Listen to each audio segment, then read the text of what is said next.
de Estados Unidos contra Cuba. Entonces tú decías, ¿a quién representa Cala? Mira, yo he aprendido a representar mis ideales. Y mis ideales son ideales de libertad personal, más allá de cualquier ideología política o cualquier gobierno. Yo represento al ser humano que quiere y tiene la potestad de decidir con sus decisiones qué hacer con su vida, más allá de un gobierno. Entonces sí, represento esa libertad. Sí salí de Cuba, no porque soy un anticastrista, pero porque no estuve de acuerdo con que no el gobierno de los Castro, sino el gobierno de nadie determine mi destino o diga usted no puede salir de esta isla porque nosotros tenemos las medidas y usted no puede emigrar de su país o usted no puede explorar el mundo. Eso no se lo permitiré a ningún gobierno. Y a eso represento los intereses e ideales de libertad personal. El tema de la migración no puedes tú llamarle a ningún hondureño que haya decidido irse de Honduras un apátrida, un traidor o un desertor, como a mí me llamaron, porque yo decidí establecer mi vida nuevamente en un país como Canadá. Entonces eso no se lo puedo permitir a ningún gobierno, porque no es de apátrida el tú querer explorar tu mundo, el tú querer... Además, es que mis intereses de salir de mi isla natal no fueron exclusivamente políticos, Renato. Desde que yo era niño, yo leía literatura infantil y yo decía, quiero ver la Torre Eiffel, quiero ver la Mona Lisa, quiero estar en tal museo, quiero ver las pirámides de Egipto. Y eso viviendo en Cuba por 28 años no lo logré. No logré ser mochilero como muchos jóvenes. Sí. ¿Verdad? Que a sus 15 o 16 años pueden decir, oye, no tengo mucha plata, pero me voy de mochilero a dormir en un sofá en cualquier lugar del mundo. Yo no tuve esa libertad. Y esa es la libertad que yo defiendo. Gústele a quien le guste, no le guste a quien no le guste. Si eso es representar el imperio, qué caricatura ideológica tenemos en nuestra mente entonces, ¿verdad? Porque fíjate que yo viví en Canadá y me quedé en ese país porque entendía que era un país capitalista con unos programas sociales que eran tan ambiciosos como los de Cuba. Claro, pero es que tú entiendes que a La Habana le dolió que uno de sus hijos, porque esto tiene un contexto. Cala fue comunista. Claro. Cala perteneció al Partido Comunista. Cala fue uno de los niños bonitos de Raúl Castro, de Fidel Castro. Bueno, yo no creo eso. No, discúlpame, pero niños bonitos es alguien a quien Raúl o Fidel Castro apadrinara, le diera casa, le diera comida y le diera condiciones especiales. Yo no considero que yo fui ningún niño bonito de nadie especial. Pero yo fui un tipo, hijo de una familia humilde que se la rayó muy duro para salir adelante. Pero el hecho de pertenecer a la juventud comunista, de estar afiliado al partido, de ser hombre de radio, de reproducir con todo y sus reservas el sistema, el salir del país... Y el escuchar a Cala libertario, claro que le dolió a La Habana. Bueno, ¿le dolió? Qué pena que le haya dolido, pero yo nací año 1969, 10 años después que triunfó la revolución. Nunca conocí ningún otro régimen. Mi cerebro fue educado con esas doctrinas hasta los 20 años. Que se cae la Unión Soviética, se cae el bloque socialista y me retiran de las materias universitarias en Cuba una asignatura que se había convertido en mi religión, materialismo dialéctico. Sí. Marx y Engels fueron la religión porque Cuba decía que la religión era el opio de los pueblos. Y fíjate cómo ha cambiado todo, que después Fidel Castro recibe en La Habana a Juan Pablo II y la religión tuvo una apertura. Pero en los años en que yo crecí, mi gobierno me dijo que la religión era el opio de los pueblos y que yo no podía creer en Dios porque era un joven comunista. A los 20 años se derrumba esa filosofía. Me acuerdo que simplemente por cuestionar en la universidad y decir, bueno, ¿y todo lo que me han puesto en el cerebro de marxismo-leninismo a dónde va? ¡Pum! Se cancela materialismo dialéctico como asignatura. Y es el momento en que a mí me toca cuestionar todos esos programas que en mi disco duro por 20 años me habían sembrado. Si eso es ser apátrida, entonces lo que la gente quiere en este tipo de gobiernos es que no pienses, que no tengas autonomía intelectual. ¿Y tú amas la libertad? Claro. Ni tengo que preguntarte si te gusta el comunismo, porque con amar la libertad y procurar la libertad, ya me estás diciendo no soy comunista. No, es que no ser esclavo de ideología. Es que no soy comunista como tampoco soy capitalista, porque digo y vivo en el capitalismo que ninguno de esos dos sistemas son sistemas perfectos. Lamentablemente, Renato, no lo son. El capitalismo es la explotación del hombre por el hombre, tal como a mí me enseñaron desde el punto de vista del comunismo. Pero lo que llegué es que hay que encontrar un punto medio, un punto moderado de ideologías donde la redistribución de la riqueza sea más equitativa, donde no se piense nada más en el beneficio de los que más tienen, y yo no represento a los que más tienen porque yo vengo del proletariado. A mí me formaron para ser un proletario y me ha costado muchísimo trabajo la relación con el dinero que siempre fue escaso y que nunca lo tuve. Porque yo salí de Cuba con una maleta y una cámara fotográfica prestadas.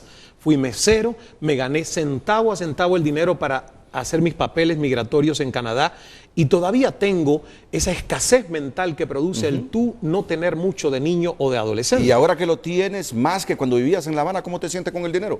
Pues es una relación un poco conflictiva porque siempre estoy pensando que se va. Entonces no es, ¿entiendes? Todavía una relación de abundancia. Pero el dinero es un vehículo, el dinero es un propósito para tú vivir experiencias. Lo que yo sí tengo muy claro es que el dinero para mí no significa acumular propiedades. Yo no vivo ni siquiera en una casa propia, vivo en una casa rentada. Porque la única vez que compré una casa, que fue en el 2006, 2 años después la tuve que entregar al banco con embargo hipotecario por el tema de la burbuja financiera en Estados Unidos. Entonces yo no me creo el cuento del imperio, no me creo el cuento del sueño americano. Hay más de 11 millones de personas sufriendo en Estados Unidos. O sea que tus objetivos con el trabajo no es amasar fortunas. No, por supuesto. Volverte millonario. Es amasar experiencias. Ojalá me vuelva millonario, porque siento que si eres millonario y sabes usar tu fortuna para bien, como hay mucha gente que lo ha demostrado, y hacer propósito con esa fortuna y ayudar y vivir experiencias, no hay nada malo con el dinero. No hay tampoco por qué decir los ricos son malos, los pobres son buenos. No, señor. Esos son estereotipos y caricaturas ideológicas que han enfrentado a las clases sociales. Yo creo que hay que tener una coherencia de decir podemos convivir y hacer un país mejor y ayudar a los que más necesitan y los que menos tienen. ¿Ha regresado a La Habana, Cala? Hace casi 14 años no voy, porque en el 2001 fui, pasé 15 días después que salí en el 98, regreso en el 2002, el oficial de inmigración en Santiago de Cuba en el aeropuerto no me deja entrar, y luego realmente para mí fue una humillación. ¿No has intentado volver? No, no he intentado volver, quisiera intentar. Ahora hay un poquito más de libertad en ese sentido, ¿no? Claro, claro, quisiera intentar volver y yo realmente me considero tan cubano como el cubano que vive en Cuba, que esté a favor o en contra del gobierno. Porque hay algo que sí puedo decir. El grado de cubanía o el grado de patriotismo de un hondureño no lo determina su filiación ideológica. En una democracia no es más o menos hondureño el que le va al Partido Libre o a los otros partidos, ¿verdad? No lo determina. Entonces, ¿por qué en un país como Cuba el que no necesariamente piense igual al único partido que existe va a ser un apátrida? Eso es una caricatura ideológica y eso es lo que yo digo que es una falta de libertad personal. Sabes que, entre otras cosas, te admiro como profesional de la comunicación, pero también porque no te avergüenzas de Dios. No te avergüenzas de Dios. Bueno, ¿los comunistas son ateos? ¿O hay comunistas que creen en Dios? No creo, porque fíjate que el propio presidente de Venezuela, Hugo Chávez, a quien yo considero que fue comunista, de hecho, baluarte del socialismo del siglo XXI, el discurso cambió. Y después lo de socialismo muerte, la palabra muerte se quitó de ahí y era vida.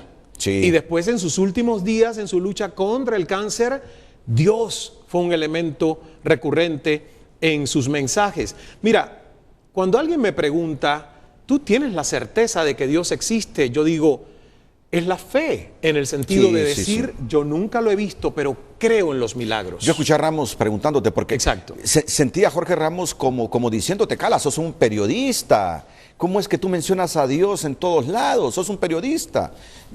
Y ya voy a insertar esa partecita de la entrevista con Jorge. Pero lo que yo quiero saber es, ¿dónde comenzó tu fe? En medio del sistema comunista. ¿Tus padres transmitieron esos valores? Sí, mi abuela. Ah, ¿tu abuela? Mi abuela, yo nací un 8 de septiembre, ese es el día de la Virgen de la Caridad del Cobre, es la patrona de Cuba.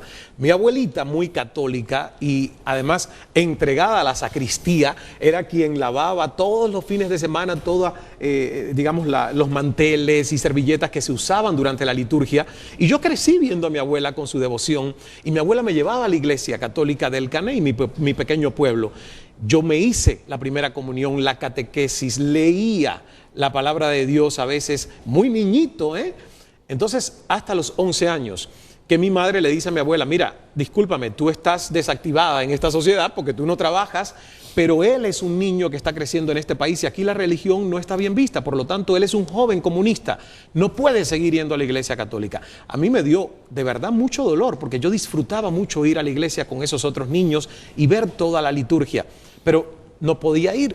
Mi mamá le dice a mi abuela, ¿verdad? No puede ir, es un niño comunista. Y te digo, pasaron tantos años en los que yo seguía creyendo en Dios y en la Virgen de la Caridad del Cobre y sí seguía yendo a la Basílica del Cobre todos los 8 de septiembre, que hay una peregrinación enorme de todas partes del país como devoción a la Virgen milagrosa de la Caridad del Cobre. Y te digo algo más, antes de salir de Cuba yo le dije a la Virgen un día, te pido por favor que me permitas cumplir el sueño de explorar el mundo. Yo nunca me imaginé llegar a Canadá, ni siquiera a Estados Unidos. Yo decía el mundo. O sea, yo quiero conocer el mundo, llévame a conocer el mundo. Y ella creo que me concedió ese milagro, ¿no? Los hombres de fe creemos en lo que yo te voy a preguntar. Los hombres de fe. Y por cuestiones de género voy a decir las mujeres también, ¿verdad? Claro. Aunque con los hombres estén incluidas las mujeres, pero como ahora el género, y está bien. Podemos decir los seres de fe. Así es, de fe. Imagínate cuántos lugares has conocido, la influencia que tú tienes en América Latina, el aprecio y el afecto que tiene la gente en América Latina.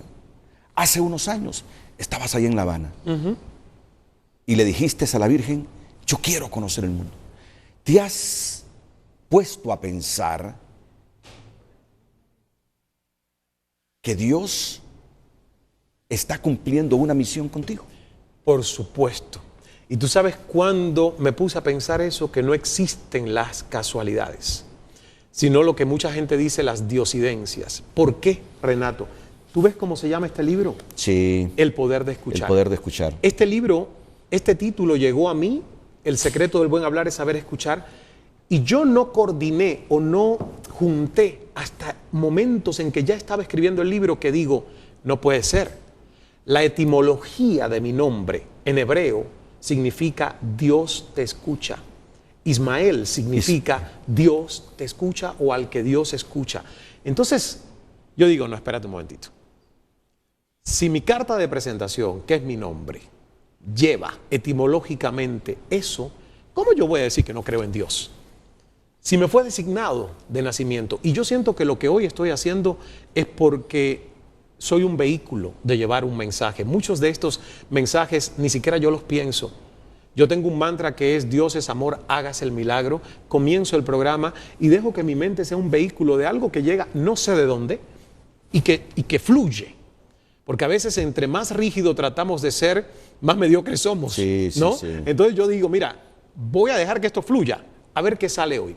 Y por eso las conferencias a veces tienen esa presentación que es un guión para que mi mente no se disocie mucho, pero las cosas van naciendo de algo que va llegando. Entonces yo creo que seríamos demasiado absolutos para decir que somos los únicos seres inteligentes en este vasto universo. Cala, ¿quieres conocer un presentimiento? Ajá.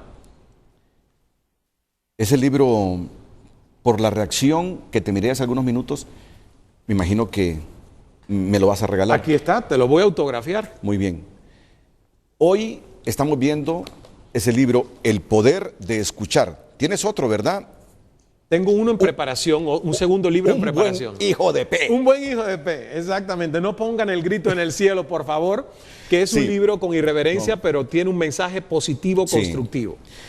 Es el otro libro que va a salir muy pronto, Un buen hijo de P. Pero yo presiento que Cala, así como lo escucho, con la trayectoria que lleva, con el convencimiento que tiene, que cumple una misión de Dios por su fe, por su temor a Dios, en pocos años, y ojalá que Dios me dé vida y a él también para estar de nuevo aquí en este set. Cala me va a me va a poner ahí su firma en un libro, en otro libro que él mismo va a escribir, el temor a Dios, el poder de Dios. Yo siento que Cala va a terminar predicando, sin dejar de hacer lo que hace. Yo siento que Cala va a terminar masificando el mensaje de Dios entre la gente.